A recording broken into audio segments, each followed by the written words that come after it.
Hey, I'm Zowie. I've been working on my record for almost 2 years, but it feels like about 1,000 years for me. And the reason it took so long was I wrote it overseas, most of it overseas, like in Sweden and Atlanta and kind of all over the place. So I had a few days with each person while I was writing and recorded most of it as I was going along, but then once I came back I had so much stuff to finish, like add in the live drums and live guitars and all that, so it took like a good, I don't know, 9 months or something to finish all that side of it off, because you'd have to send it back to them because they'd have all the sessions, and so, but it was good.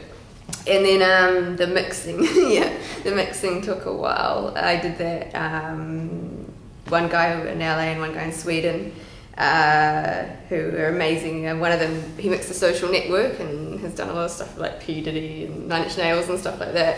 And so I was working kind of half the record with him, and then another guy in Sweden, Anders, who did a lot with like Mike Snow on their records. And so I was kind of going between them. So I think I drove everyone mad because it would be like mix 17 would be in my inbox. Yeah, it was pretty annoying. But I just wanted it to be perfect, like how I wanted it to be.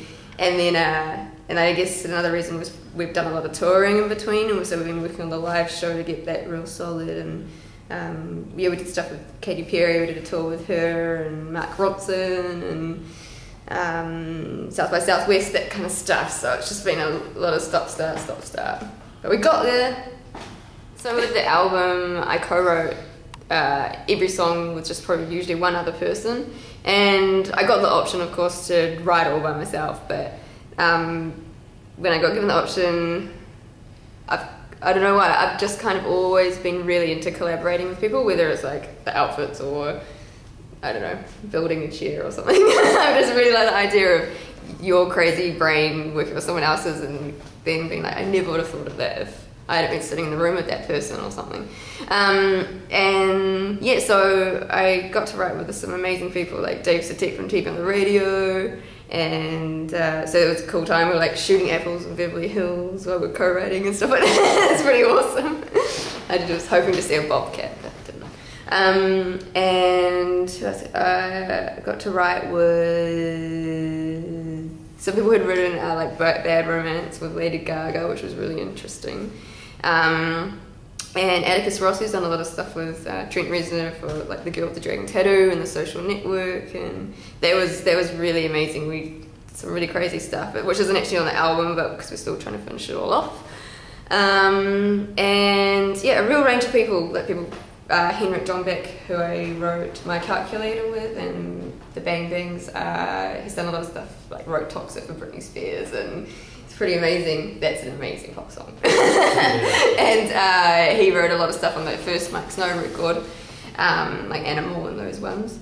But yeah, that's my main reason, is I just really get a kick out of kind of working with other people. And also, my main instrument has always been drums, so that's where I really excelled in. And so, like obviously Broken Machine I'd co-written with Justin Pilbrow, and I just wanted to just, I guess, stick with that kind of idea throughout the album process. But I got to, yeah, as I started writing the album, I was writing like chords and top lines and all that crazy stuff, so it was a learning thing as well as collaborating.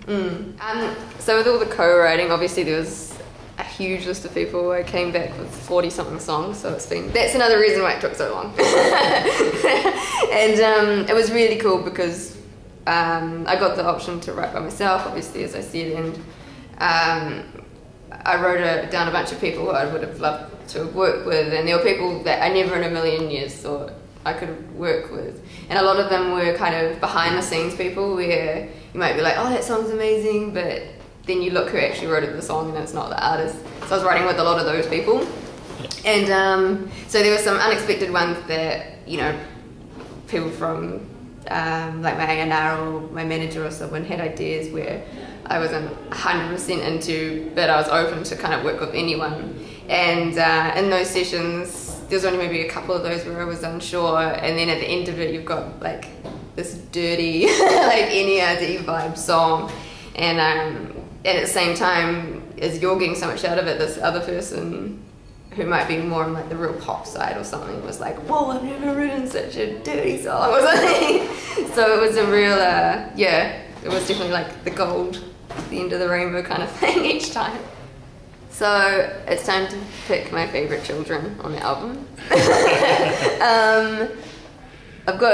I love them all obviously, but there are a few that stand out to me for different reasons, and one of them is Love or Hate, which was a duet with Sebastian Granger from Death from Above 1979, and I've been a huge fan of their stuff for ages, so it was really cool when we wrote together, and it was a really good experience. But I love that one because it's kind of got this sleazy sort of industrial hip-hop feel in the verses, and then it's just like in the chorus it sounds like we're just smashing each other and, and getting rough, that kind of thing. I really dig that track.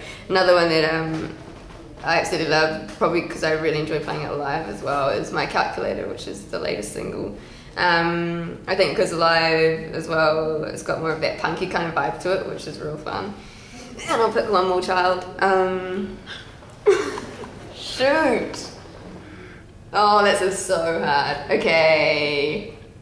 Oh, Andrew! This is the packaging of the album.